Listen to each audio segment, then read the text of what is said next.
Theatre से बाहर निकलते ही सबका दिल भारी था, आंखों में आंसू थे और दिमाग में बस एक ही सवाल गूंज रहा था कि आखिरकार उस क्रूर औरंगजेब के साथ क्या हुआ, जिसने हमारे छत्रपति श्री संभाजी महाराज को अमानवीय यातनाएं दी और वो खुद कैसे मरा। क्या उसका हिंदुस्तान का दारुल इस्लाम बनाने का सपना पूरा हुआ? ये फिल्म कैसी लगी, इस पर हर किसी की अपनी राय हो सकती है।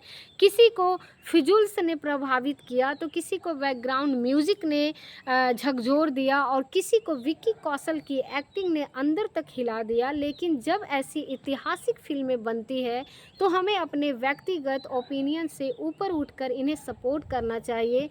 और सिर्फ एक कहानी नहीं बल्कि हमारा गौरवशाली इतिहास है जिसे हर भारतीयों को जानना चाहिए। पर सबसे ज़्यादा झटका तब लगा जब लोग उसे इस मालूम को बताने लगे, बोले कि फिल्म में घटनाओं को बढ़ा चढ़ाकर दिखाया गया है, लेकिन शायद उन्हें नहीं पता था कि ये इससे भी कई ज़्यादा भयानक थी। और असली ऐतिहासिक को पर्दे पर जस का तस उतार दिया जाए तो शायद थिएटर में बैठे लोगों के रोंगटे खड़े हो जाते और कई तो सह भी नहीं पाते। लेकिन असली सवाल ये है कि आखिरकार औरंगजेब का क्या हुआ?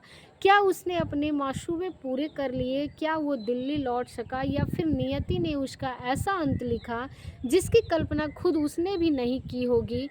आज हम उस सच को पर्दा से उठाएंगे जिसे जानने के बाद आपका खून खौल उठेगा। जानेंगे कि कैसे छत्रपति श्री संभाजी महाराज के बलिदान ने मुगल साम्राज्य की जड़ों को हिला दिया, कैसे वो अत्याचारी जो पूरे हिंदुस्तान पर राज करने का सपना देख रहा था अंत में खुद टूटा बिखरा और इतिहास में एक नवुराद सिकज बनकर रह गया। और सबसे बड़ी विडंबना, जिस मिट्टी को वो कभी घुटनों पर लाना चाहता था उसी महाराष्ट्र की धूल में उसकी कब्र खोद दी गई, क्योंकि ये देवभूमि है और यहाँ धर्म शौर्य और बलिदान को मिटाने चला हर आक्रांता खुद ही मिट जाता है। और जो लोग फिल्म देख चुके हैं उन्हें पता होगा कि कैसे छत्रपति श्री संभाजी महाराज को धोखे से पकड़ लिया गया और फिर 40 दिनों तक अमानवीय यातनाएं दी गई। और आपने देखा होगी कि उन्हें बेड़ियों में पकड़कर किस तरह से कुदरत से प्रताड़ित किया गया।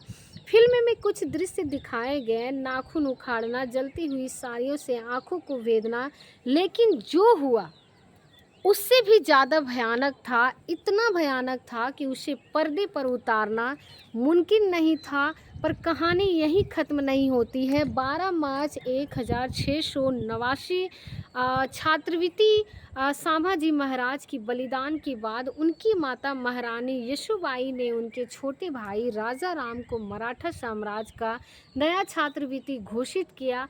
आप सोच सकते हैं कि महाराज संभाजी ने इतनी दूरदर्शिता दिखाई जब वो राजा राम को पहले से ही रामगढ़ के सुरक्षित किले में छोड़ दिए थे। लेकिन नियति इतनी आसान नहीं थी कि सिर्फ 13 दिन के बाद 25 मार्च 1689 को मुगल सेना रामगढ़ के किले पर हमला कर देती है और अभी अभी मराठा में जो हो उनका नया छात्रवृत्ति मिला था। और इनके बाद समय पर में ही उन्हें एक और संकट का सामना करना पड़ गया और ये वो समय था जब मराठा में हो स्थिरता की सख्त ज़रूरत थी। ऐसे में महारानी यशोबाई ने एक सहायक फैसला लिया। उन्होंने छत्रपति राजा राम को रामगढ़ छोड़ने का आदेश दिया। उन्होंने कहा कि यदि आप पकड़े गए तो हमारा हिंदवी स्वराज्य हमेशा के लिए ख़त्म हो जाएगा। मराठा हो या ये ज्वाला बुझाने नहीं दी जा सकती है। इसी के साथ राजा राम किले से निकल पड़े और दूसरी ओर महारानी यशोबाई पीछे रहकर किले की रक्षा में जुट गई।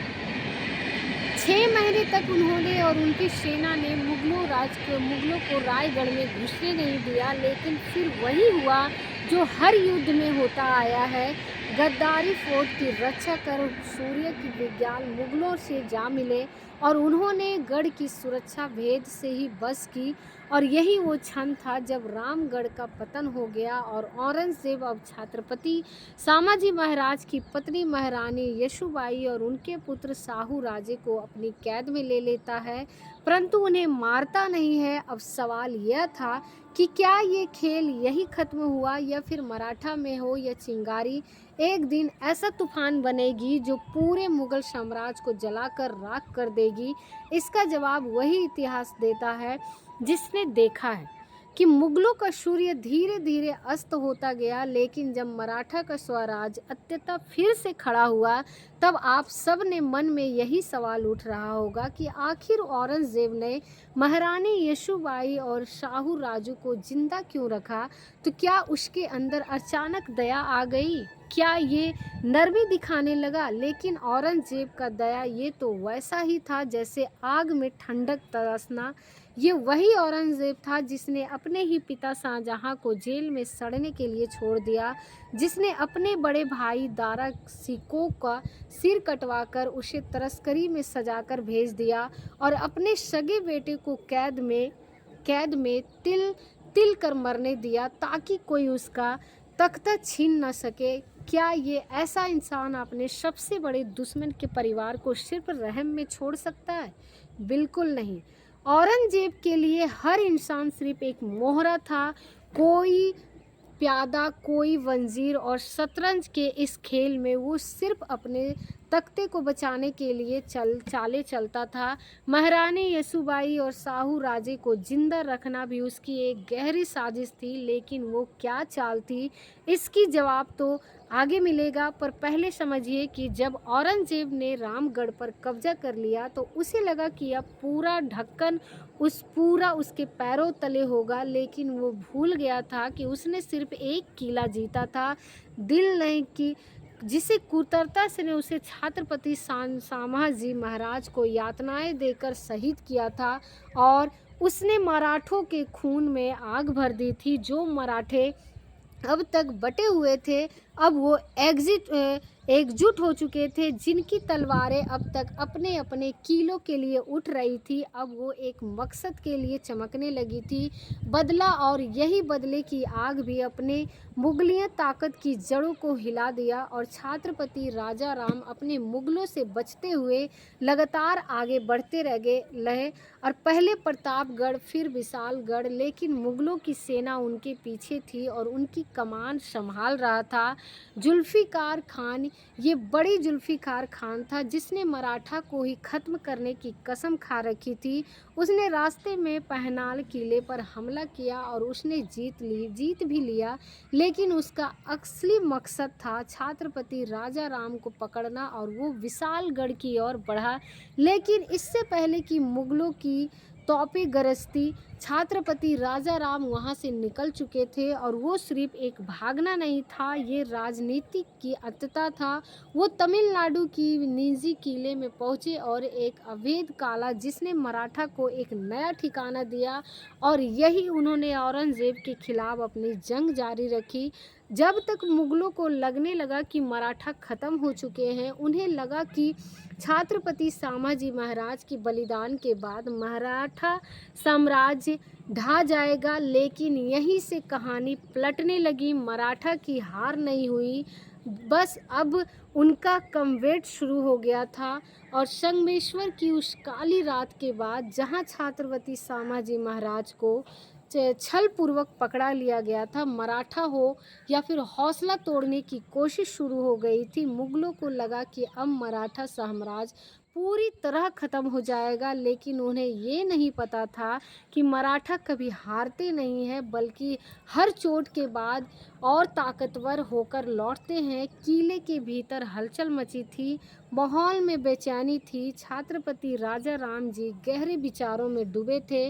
उनके सामने संत जी घोड़े पाले घनराम घना बाकी मराठा सरदार खड़े थे। अब राजा राम जी ने भारी आवाज में कहा, सामाजी महाराज का बलिदान व्यर्थ नहीं जा सकता है। हम यहाँ रुके हैं तो मुगल हमें खत्म कर देंगे। संत जी चौर घोड़े ने मुठी और, लेकिन महाराज हम रामगढ़ नहीं छोड़ सकते हैं, ये हमारा गढ़ है। धान जी साधव आगे बढ़े और बोले, युद्ध छोड़ने के लिए जिंदा रहना जरूरी है, और अगर आप यहाँ रुके तो हम मराठा होकर भविष्य भी खत्म हो जाएगा।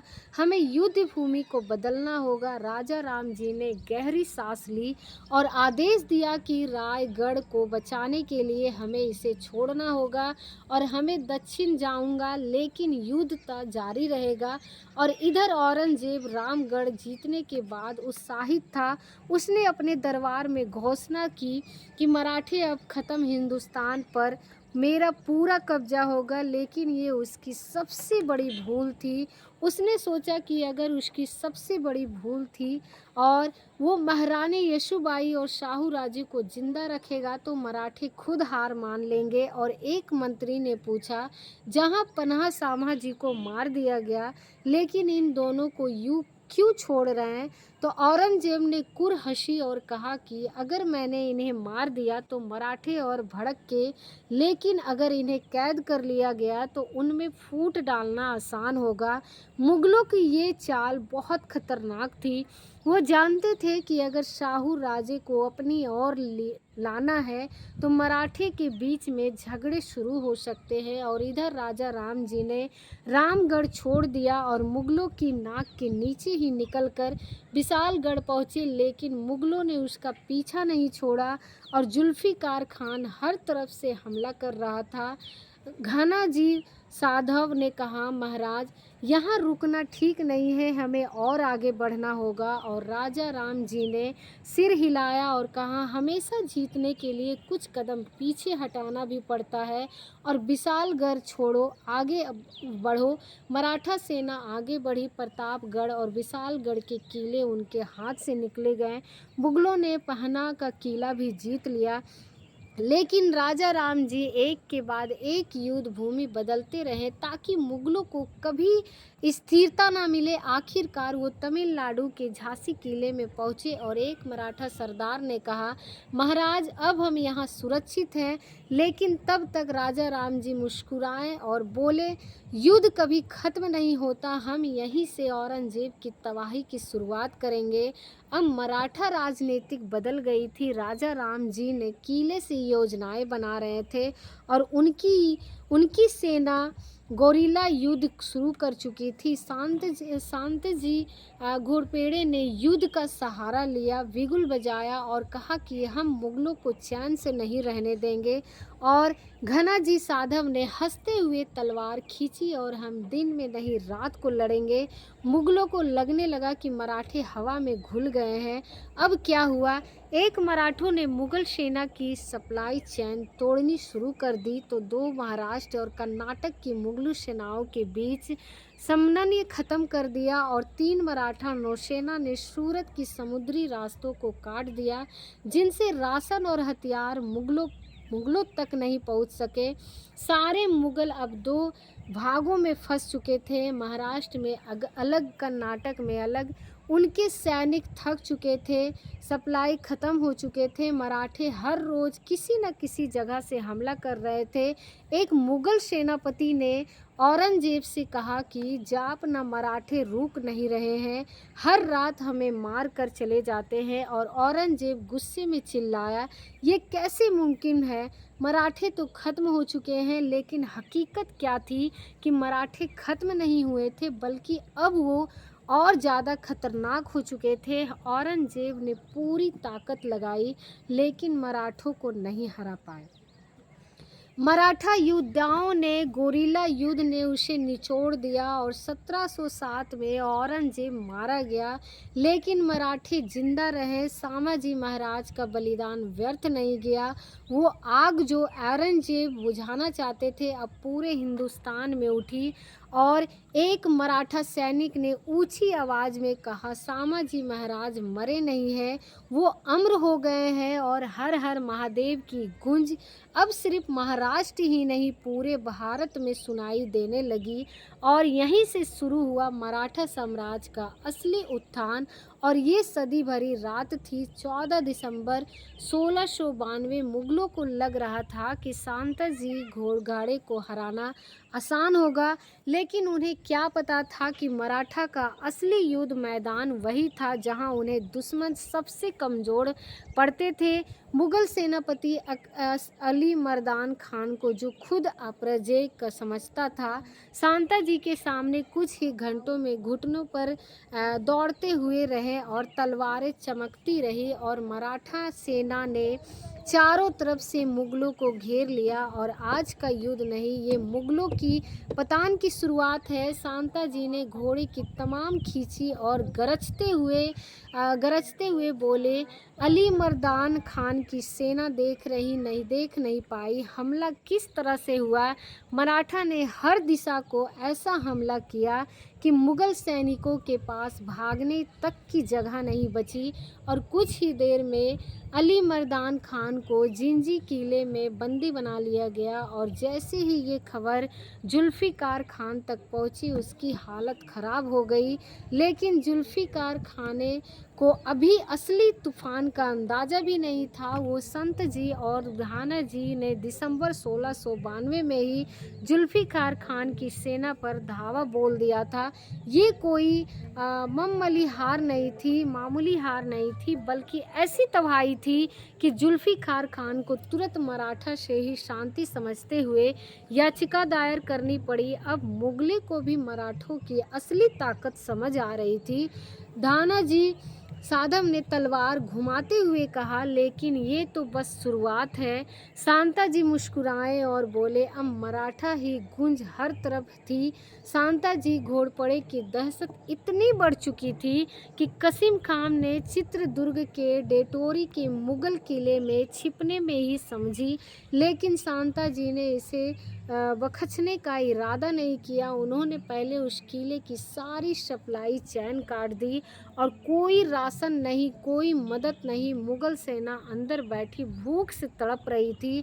हालत इतनी खराब हो गई थी कि सैनिक जानवरों तक को खाने लगे। और अगर हमने यहाँ तक कि निकालने की कोशिश की तो संताजी हमें जिंदा नहीं छोड़ेंगे। और एक मुगल सैनिक कांपती आवाज़ में बोला, यही हुआ। कसीम खान को समझ आ चुका था कि अब बाहर निकलने का मतलब है मौत। उससे लड़ने की बजाय किले के अंदर ही फांसी लगाकर जान दे दे।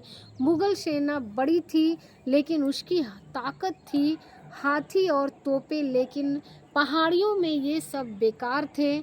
झंझार पर असली खेल शुरू हुआ। घोड़सवार और गोरिल्ला का फेयर यहाँ चल सकता था। और यही सांताजी और घाना जी की सबसे बड़ी ताकत थी। मुगलों को समझ ही नहीं आता था कि हमला किस तरफ से होगा। ये मराठे हैं या कोई साया, हमें दिखते ही नहीं है और हमला कर देते हैं। एक मुगल जनरल चिल्लाया। 3 बार मुगल सेना बोलते गए और जीतने की कोशिश की, तीनों बार नाकाम रही। लेकिन 8 जनवरी 1698 वो दिन आया जब आखिरकार मुगल सेना ने पूरी ताकत के साथ झांसी किले पर चढ़ाई कर दी। लेकिन छत्रपति राजा राम जी इस हमले के लिए पहले से तैयार थे। जहां सांताजी और घाना जी लड़ाई में डटे रहे, वहीं दूसरी ओर सिरे की पारी, जो पहले छत्रपति संभाजी महाराज के समय में गद्दारी कर चुका था, इस पर मदद के लिए आगे आया। और मराठा साम्राज्य को जिंदा रखने के लिए हमें हर कीमत चुकानी होगी। राजा राम जी ने शांता जी की ओर देखा और कहा कि सिर के परिवार ने राजा राम जी को पहले मुगल शिविर में छिपाया और फिर उन्हें वेलोर और विशालगढ़ जाने के लिए घोड़े दिए। मुगल सेना जिंजी पर कब्जा कर चुकी थी, लेकिन मराठों का हौसला अब भी बुलंद था। अब जब तक 20 साल हो चुके थे और मुगलों की आधी संपत्ति इस युद्ध में नष्ट हो चुकी थी, जहां पनाह मराठों से लड़ते लड़ते हमारी सेना खत्म हो रही थी, हमें अब लौट जाना चाहिए। और एक मुगल सेनापति ने औरंगजेब से कहा, लेकिन किस्मत तो कुछ और ही मंजूर था। जहाँ तक एक मराठे हर जीत के साथ और मजबूत हो रहे थे, वही 1698 में शांता जी की हत्या कर दी गई, और ये मराठों के लिए एक बड़ा झटका था। लेकिन उसकी गूंज इतनी दूर तक फैल चुकी थी कि अब मराठा योद्धा अपनी आखिरी सांस तक लड़ने के लिए तैयार थे, और यही संघर्ष वो चिंगारी बना जिसने आगे चलकर मराठों को हिरासत में लिया और सबसे बड़ी ताकत बना दिया। औरंगजेब सोच में डूबा था। उसे लग रहा था कि अब भी एक आखिरी मौका है। शांता जी के जाने के बाद मराठों को हराया जा सकता है, लेकिन उसे ये क्या पता था कि मराठों की असली ताकत सिर्फ उसके सेनापति नहीं, बल्कि उनकी जंगजू रूह थी। छत्रपति राजा राम जी ने घनाजी साधव को मराठा सेना का नया सेनापति नियुक्त किया। फिर सेना को 3 हिस्सों में बांटकर मुगलों पर हमला कर दिया, और पुणे और नासिक की धरती एक बार फिर भगवा ध्वज से गूंज उठी, और ये मुगल समझते थे कि मराठों का अंत हो गया। अब देखो हम कैसे उनकी नींव हिला देते हैं। घाना जी ने तलवार खींची और अपनी सेना को ललकारा। मराठों की ये जीत औरंगजेब के लिए बड़ा झटका था, लेकिन अप्रैल 1700 में संतों की धरती सतारा मराठों के हाथों से निकल गई। और इसी साल जब मराठों को और मजबूत नेतृत्व जरूरत थी, छत्रपति राजा राम जी एक गंभीर बीमारी से जूझते हुए सिंहगढ़ किले में चल बसे। महल में सन्नाटा छा गया। सभी को निगाहें अब सिंहासन पर टिकी हुई थी। छत्रपति राजा राम जी के पुत्र शिव जी द्वितीय मात्र साल थे, और इस संकट के समय महारानी ताराबाई ने आगे बढ़ के सिंहासन की बागडोर संभाली। जब तक मेरे शरीर में जान है, तब तक कोई हमारे स्वराज की ओर आंख उठाकर भी नहीं देख सकता। ताराबाई की आंखों में तेज था। औरंगजेब को जैसे ही ये खबर मिली, अब मराठा साम्राज्य की कमान एक स्त्री के हाथ में है, जिसके होठों पर हल्की सी मुस्कान आ गई। अब समझ आ गया कि मराठों को हमेशा के लिए मिटाने का उसने अपने सेनापति से कहा, लेकिन अपनी ही सेना अब उसके खिलाफ ही जहां पना। हमें अब लौट जाना चाहिए। हमारे पास ना पैसे हैं और ना ही सेना है, और इतना शक्ति है कि मुगल सेनापति के हाथ जोड़कर कहा, लेकिन औरंगजेब नहीं माना। चाहा उसने पूरे ढक्कन पर आखिरी हमला करने का फैसला किया। उद्धार ताराबाई ये समझ चुकी थी कि मुगलों के सिर्फ तलवार से नहीं, दिमाग से भी हराया जा सकता है। मुगलों की सबसे बड़ी ताकत थी रिश्वत देकर दुश्मन को अपनी ओर मिला लेते हैं, और इस बार यही चाल हम उन पर चलेंगे। उन्होंने दरबार में घोषणा की। धीरे धीरे उन्होंने मुगलों के कई सरदारों को अपनी तरफ मिला लिया और उन्हें धन, भोजन और सुरक्षा का भरोसा दिया। और इधर मराठों ने 1705 में भोपाल और भरूच पर कब्जा कर लिया।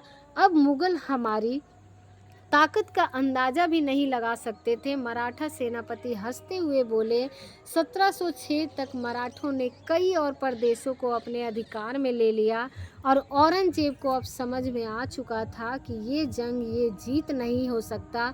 अब हमें लौट जाना चाहिए।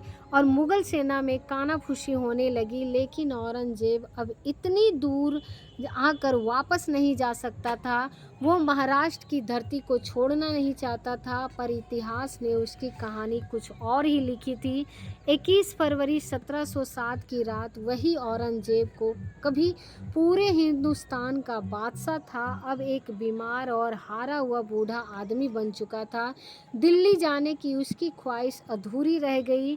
अब मराठों को ही धरती पर हमेशा के लिए दफन हो गया।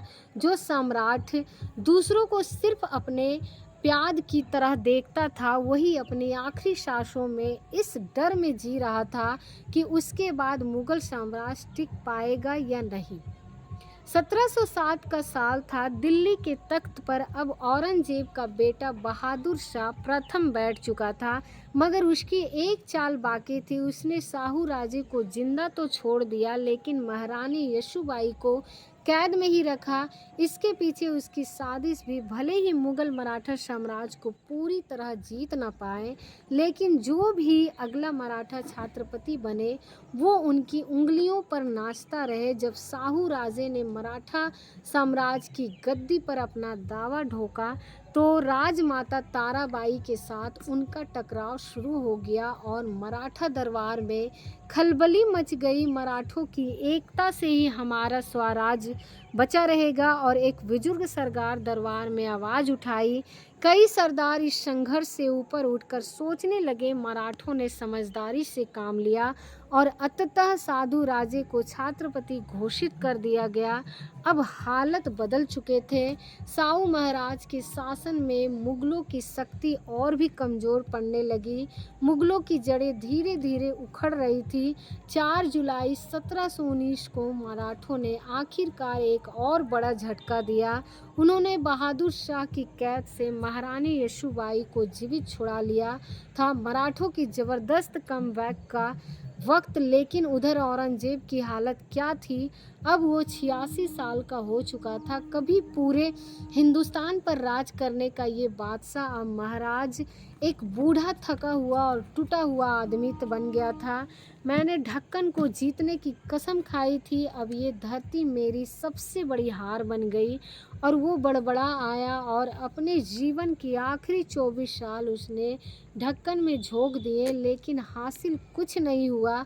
आखिरकार जब उसे एहसास हुआ कि अब उसे वापस दिल्ली लौट जाना चाहिए, तो नियति ने उसके लिए कुछ और ही सोच रखा था। काफिला दिल्ली की ओर बढ़ रहा था, लेकिन कृष्ण नदी के किनारे देवपुर पहुंचते ही औरंगजेब की तबीयत अचानक बिगड़ गई और शाही खेमे में अफरा तफरी मच गई। जहां पनाह की हालत ठीक नहीं है। हकीम घबरा गए, मगर अब कोई दवा असर नहीं करने वाली थी। और वो शासक जिसने हिंदुस्तान पर शासकों तक हुकूमत की, जब उसने धरती पर एक हारा हुआ इंसान बन चुका था। उसकी आखिरी तमन्ना दिल्ली दिल्ली लौट जाना था, लेकिन वो अधूरी रह गई और औरंगजेब की हालत अब लगातार बिगड़ती गई। 6 महीने तक वो अपनी ही बीमारी से जूझता रहा। कभी थोड़ा संभलता तो कभी फिर बेहोश हो जाता। और उम्मीद करते हैं कि आपको ये कहानी बहुत ही ज़्यादा पसंद आया होगा, और अगर आपने फिल्म देखी होगी तो आपको समझ में आ गया होगा कि ये पूरी कहानी कैसी है। आप हमें कमेंट बॉक्स में ज़रूर बताइएगा।